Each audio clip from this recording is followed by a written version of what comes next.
প্রধানমন্ত্রী তারেক রহমানের সভাপতিত্বে জাতীয় অর্থনৈতিক পরিষদের নির্বাহী কমিটি একনেকের সভা হয়েছে সচিবালয়ে।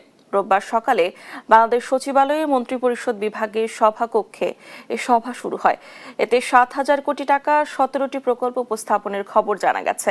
সভায় স্থানীয় সরকার, পল্লী উন্নয়ন ও সমবায় মন্ত্রী মির্জা ফখরুল ইসলাম আলমগীর, অর্থ ও পরিকল্পনা মন্ত্রী আমির খসরু মাহমুদ চৌধুরী, স্বরাষ্ট্রমন্ত্রী সালাউদ্দিন আহমদ, সড়ক পরিবহন ও সেতু মন্ত্রী শেখ রবিউল আলম সহ কমিটির সদস্য এবং সংশ্লিষ্ট মন্ত্রণালয়ের সচিব ও ঊর্ধ্বতন কর্মকর্তারা উপস্থিত ছিলেন।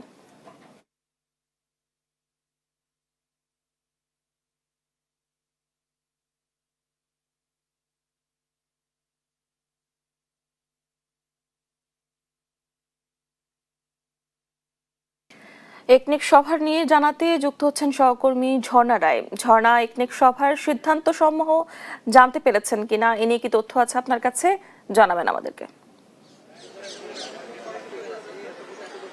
ডানা, আপনি জানেন যে প্রধানমন্ত্রী সকাল ৯টার পরে সচিবালয়ে এসছেন, এখানে অফিস করছেন এবং সকাল থেকে সে বেশ কয়েকটি বৈঠক করেছেন। দুপুরে যে বৈঠকটি অনুষ্ঠিত হয়েছে সেটা হচ্ছে একনেক বৈঠক, সেখানে সরকারের বিভিন্ন প্রকল্প অনুমোদন দেওয়া হয়।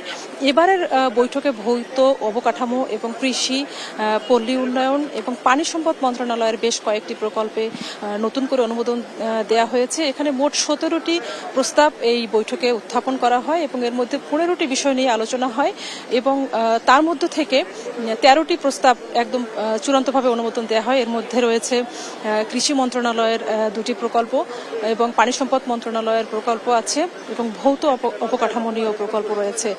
আমাদেরকে সংবাদ ব্রিফিংয়ে জানিয়েছেন পরিকল্পনা মন্ত্রণালয়ের প্রতিমন্ত্রী জোনায়েদ সাকি।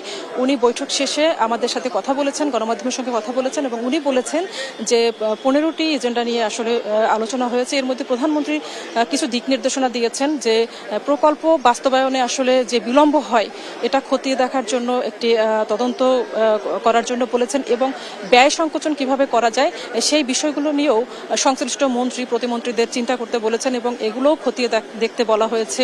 জ্বালানি সংকট নিয়েও কথা হয়েছে একনেক বৈঠকে, যদিও এটি কোনো এজেন্ডাই ছিল না।